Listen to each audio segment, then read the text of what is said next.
Good afternoon. I know this is a time where everyone wants to have a break, but more information flowing to you from the morning. So I'm Praveen. I'm one among the board members among the 13 board members we do have here. I think 12 of us are here, except Vidyut. He is out of country. Thank you so much for your support as an attendee. And moreover that, I want to thank my sponsors who trust in IITBAA area and you all to be here. So I wanted to welcome the next young speaker to you that is none other than from my own campus, IIT Madras. So Vedant is a graduate from IIT Madras. We had some overlap when I was there at IIT Madras. But unfortunately, we started talking about IITBAA area a couple of months ago. So he currently leads early stage investing at Premji Invest after stints at McKinsey and Sefer in India. Premji Invest is a 16 billion multi-stage fund with an office in Menlo Park. So if you are a startup founder or you are looking for an investor, you can know whom to contact now. I'm sure you will grab his contact. And Vedant will be unpacking on investors' thinking when pitched startup services across foundation models, AI middleware, and AI applications. Because we are running late, I can keep on going, talking about Vedant, but I just want to welcome Vedant to you and share his thoughts about unpacking of investors' thinking. Thank you all. I hope you enjoy.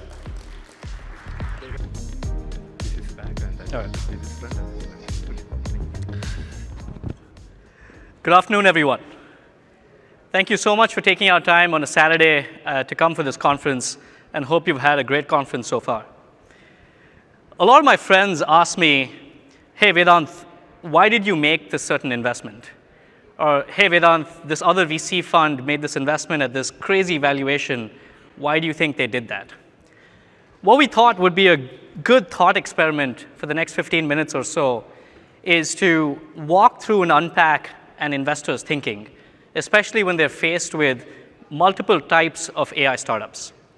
This session today is focused on folks that are focused on AI, are either building companies or are going to start companies in the future. You guys here are tremendous engineers, so I'm not going to stand on stage and tell you what to build, but hopefully at the end of this talk, you'll have some sense of how VCs might think about your business when you come to pitch them. About Premji Invest. All of you here would be familiar with the name Azim Premji. Mr. Premji is the founder and ex-chairman of Wipro. It's a very large systems integrator, valued at about $30 billion in the public markets. What many of you might not know is that about 2 decades ago, he decided to give away most of his wealth to charity. He set up an endowment that is today valued at about $25 billion. In terms of size, it is top 7 in the world. This endowment funds something called the Azim Premji Foundation, which does a lot of work in education and healthcare for the most marginalized sections of society in India. The impact is deep as well as broad. In the middle of COVID, this foundation, along with its partners, distributed 11% of India's COVID vaccines. Premji Invest was set up as a fund that takes money from the endowment, invests it in the best financial assets, generates returns on the back of that, and gives it straight back to the foundation so that it can do the work that I talked about in the previous slide. This is philanthropy in perpetuity. We focus across the board from enterprise software to healthcare to consumer and financial services, and we invest from the Series A to the pre-IPO on the private side, as well as in the public markets. Some of our biggest hits include companies like MuleSoft, Anaplan, Coupa, Zora, Looker, Aptus, ServiceMax, Moderna, Robinhood, and the like.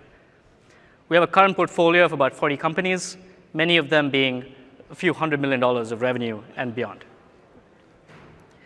I lead early stage investing for Premji Invest, focused on Series A and B.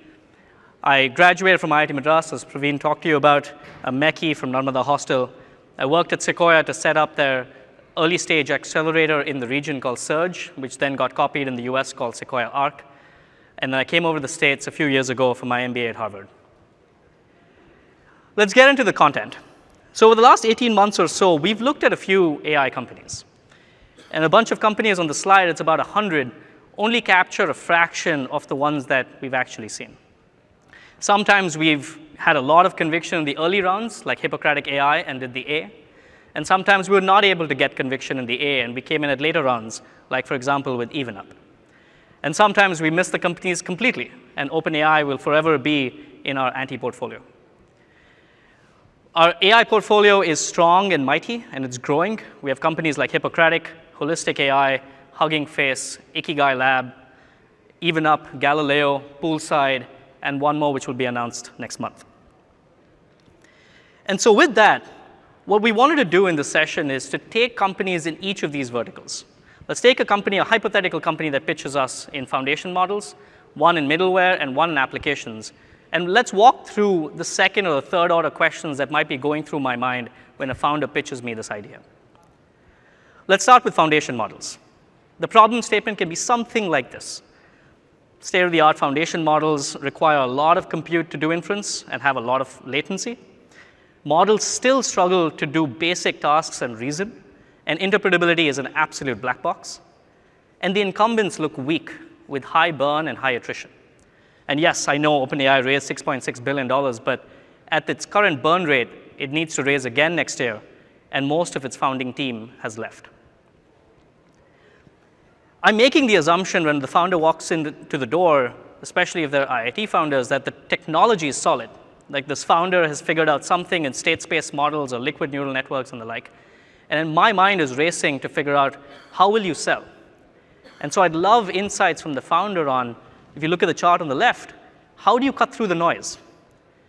The line, or the graph essentially shows you search interest for ChatGPT and Taylor Swift over a 12-month period. The red line is Taylor Swift, the blue line is ChatGPT. And with the exceptions of two spikes that you see in this chart, ChatGPT has dominated over the biggest music star of our generation. So the question I have is, how are you going to cut through the noise? The chart on the right shows you how Google bundles Gemini with all its workspace products.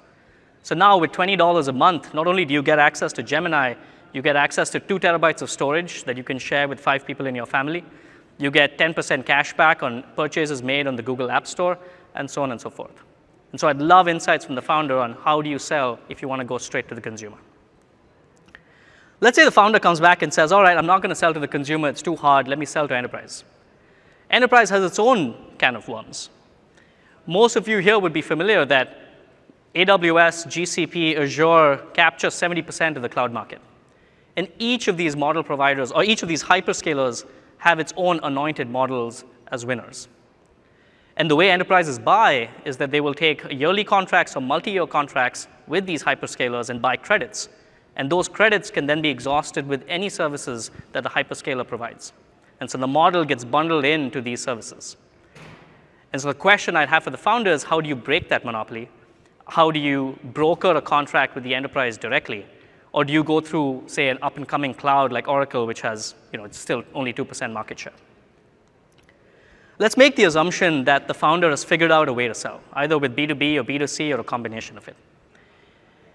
Now, when you think of models, to the average consumer, they cannot tell the difference between an Anthropic, OpenAI, or a Gemini. And hence, the price is a race to the bottom. In a situation like that, the only way to shore up price and margins is to build other products and services around. And that's why an OpenAI goes and buys a ROC set or has a GPT store and the like. So the question I have for the founder is, what is your sustaining competitive advantage? And what are those other products and features that you will offer to the consumer so that you are an enduring business? We've talked about foundation models. Let's keep that at rest for the interest of time. Let's move to middleware. The problem statement here could be something like this. Middleware, in my mind, is classified as anything that helps AI applications move into production.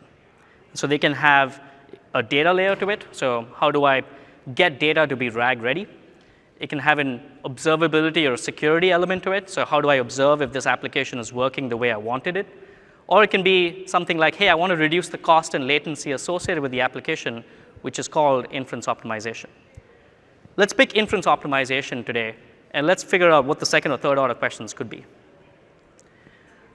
Now, when I think of inference optimization, I think of this as three broad buckets. And so think about the problem statement again is, how do I reduce cost and latency when I serve these applications to my customers? And I can optimize and I can use tricks and innovations across the hardware side, the model side, or the software side. Guess what? At each of these buckets, the incumbents are most incentivized to capture the innovation.